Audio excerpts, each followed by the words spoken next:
just cue the intro.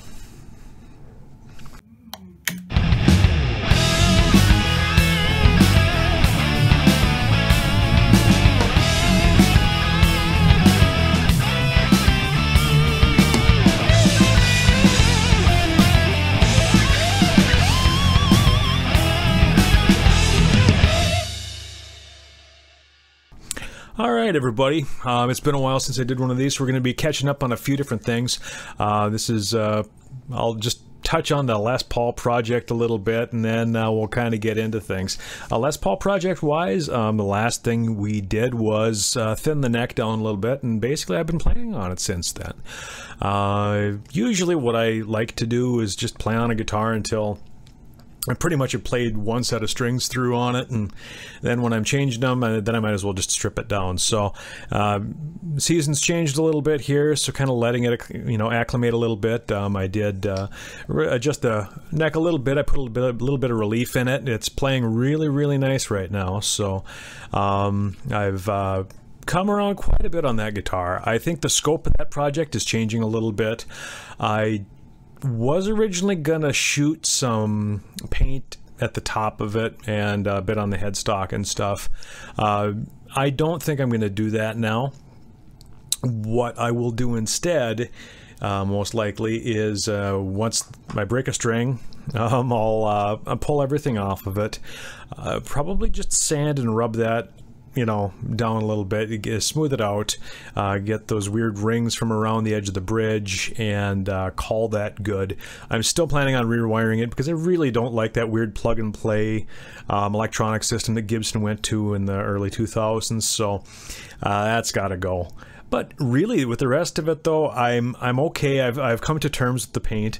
I probably will leave the neck unfinished, so it'll basically be rewiring and kind of shine it up a little bit and call it good. Overall, I've really been enjoying playing the guitar, and this project has probably brought me around quite a bit. You know, changing the neck on a guitar makes a world of difference. Like, if you aren't cool with the neck on the guitar, it's really hard to sort of come to terms with playing it. Moving on to the other guitar project, which is the building of an infinite radius guitar. Before that, I decided that I would do a little bit of a lessons learned thing. You remember this thing? This was from the Should You Build a Guitar video about what can go wrong in a guitar. So what I did, I took a little bit of heat, and I took the old fretboard off. So the question was, why did the truss rod fail? You can see here the truss rod. There's a bunch of washers in there. And if we go through here, you can see here's the truss rod slot. And here's where the router slipped. And there too. Remember, I built this within a weekend, pretty much anyway. And getting here, okay, so this part broke out.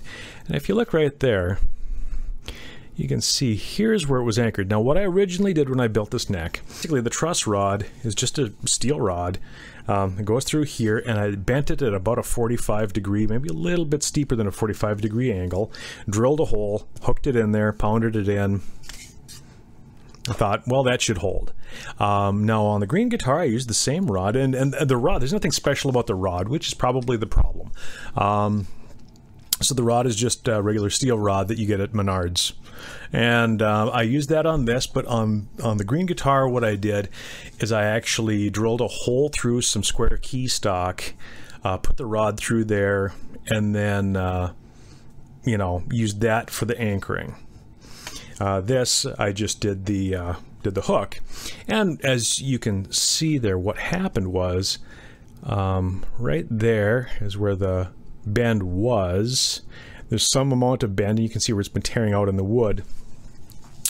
It basically, the tension straightened the steel rod out again.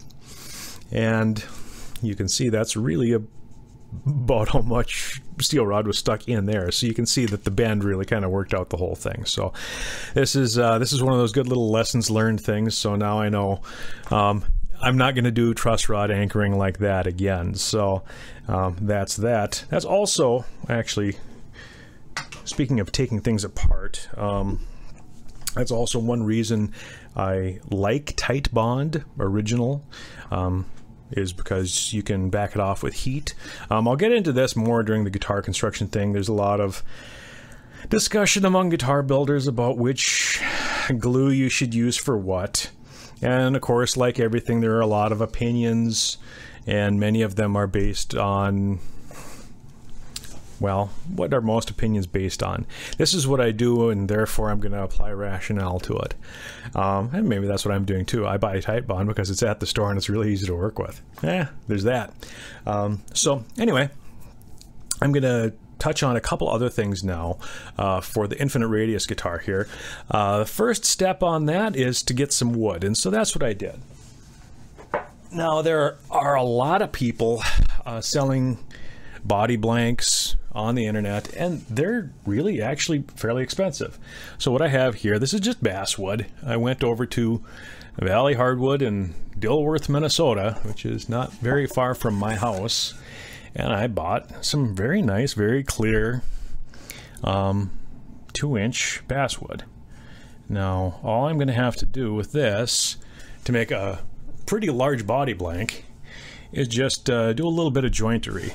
I'll show how I approach that. This is the thing.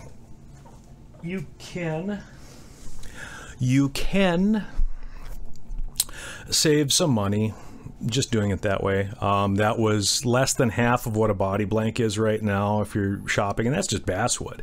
You know, you start getting into really nice specialty woods, it gets to be more and more. But if you can pay, you know, sort of hardwood supply prices for something, you should, because you save money.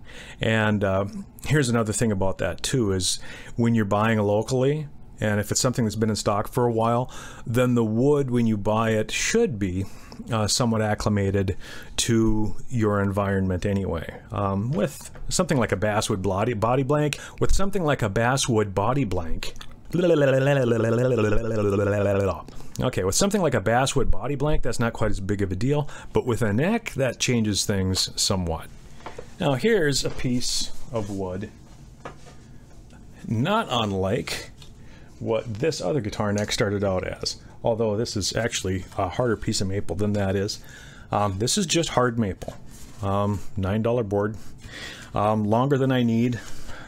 Nice clear grade, flat sawn. It's not some fancy quarter sawn thing, and people are, you know, pretty adamant about quarter sawn wood sometimes. I tend to be of the opinion that there's a lot of old Fenders with flat sawn necks, and, you know, it works. I mean, I like quarter sawn too. I have guitars with quarter sawn necks, and that's fine, but I'm not gonna live or die by it, especially on something like, you know, with this infinite radius project. I don't know, you know, I don't know where that project's going to land ultimately. I mean, it's is this going to be a guitar I play a lot? Is it going to be a guitar I play out? Is it, how durable is it going to need to be? How much do I want to sink into wood for something that's basically an experiment? Well, this is a good way to get, you know what, there is nothing wrong with flat sawn hard maple. Like I said, there are thousands and thousands and thousands of Fender guitars with flat sawn hard maple necks that are fine. And I figure if, you know, someone's 1960 Strat still has a straight neck with flat sawn hard maple, then by golly, this thing that I'm going to build probably will be fine. So I got that, and got this. This is a little piece of 1/4 inch, just bird's eye. I thought I'd go for just a little bit of flair. I know, you know, some people don't like bird's eye fretboards. I do. So there we go. I can get 2 fretboards out of that, so that's pretty good little deal there. So if you're going through and picking out wood, I guess here's the things I'm looking for. Dimension. This is 1 full inch, so this is thick enough for what I need to do. This is 1/4 inch. It's consistently cut, so I don't need to do a lot of machining. That's the savings that I'm going for. If I can do labor savings, if I can avoid some machining work, I will take that, because that takes a lot of time. Thicknessing, making sure things are consistently thick all the way through, that takes a lot of time and effort unless you have tools for that. And even with that, you need the time and the ability to use the tool for that. You know, just because you have, you know, a thicknessing sander doesn't necessarily mean that you can set it very well or use it very well, that sort of thing. So, once again, having things that are closer to what your future state is better. So, now my plan with this is going to be, I'm going to start cutting on it in the very near future here. So why? I'm going to cut it roughly to length, slightly over length. I'm going to probably use the dado on my table saw and cut a truss rod channel in it. And once I've done that, I'll probably do a rough cutout and just let it sit. I'm not to the point where I'm going to be building the neck yet. But the reason for that is every time you cut into a board, we know wood has grain. And so when I'm going out and I'm picking out these boards, I'm looking for straight, even grain on both planes of it. So on the face of it here, I want to see straight, even grain. On this side, I want to see straight, even grain. I want to see straight, even grain all the way through. I can't see what's on the inside of the board though. So those are going to be my best indicators of what the grain all throughout the board is. Once you cut into a board, you don't know what's on the inside really. So you can guess, and that's about it. Sometimes when you cut something, there's tension in the board that gets released, and that causes things to move. So if you can cut the board and let it sit, and then cut it again and let it sit, and cut it again and let it sit, you have more opportunities to accommodate some movement. So let's say I cut this, there's some tension inside the board, right? I cut this, and maybe this little piece right here that I'm going to be removing when I taper it is what keeps the thing from going like shifting, just like twisting a little bit. All right, so I cut that little section of board that has kept it from twisting, and now it twists a little bit. Well, if I've cut it somewhat oversized, when I'm doing my sort of final machining work, that twist is already there. I can plane that out of it. Then I'm not sitting there dealing with something that's twisted on the guitar after it's built. And in the future, maybe I'll have a video about what happens when the neck twists on a guitar after it's built. And it's a neck through guitar, because that happened. It happened to the sister of that brown Flying V. I built the guitar and everything was fine, and that neck was cut out of actually the same billet of joined maple and mahogany as that neck. This neck has never moved. That neck just started to twist and twist and twist and twist just after the guitar was built. Just so in the future I'll be renecking that. I also have the wood for that, so I'm going to start cutting that as well, because I want to make sure before I do any joinery work that all of the tension is out of those pieces of wood. So anyway, that's what we're looking at. That's what we're looking at for the future on this channel. So probably first thing up will be rewiring that Les Paul, finishing off the neck, just probably some light sanding work, and if I'm feeling really ambitious, I might shoot clear at the headstock, just because the headstock's looking a little janky. But outside of that, there's probably not going to be a whole lot to it, because it's performing as desired right now, and then it'll probably just be rolling into this infinite radius project. As far as other videos go, there will probably be a couple of things not related to guitar building at all. I've been kicking around some amount of a guitar lesson project, but we'll see what happens with that. With that, I will leave everything else for future installments. I'll go through a little bit more about what tools I use, sort of recommendations from stuff that I've done in the past, and we'll go from there. All right, thanks for tuning in. Like, subscribe, leave your comments below if you have any questions or ideas or anything like that that you'd like for me to cover. Thanks. Bye. Who asked that guy's opinion?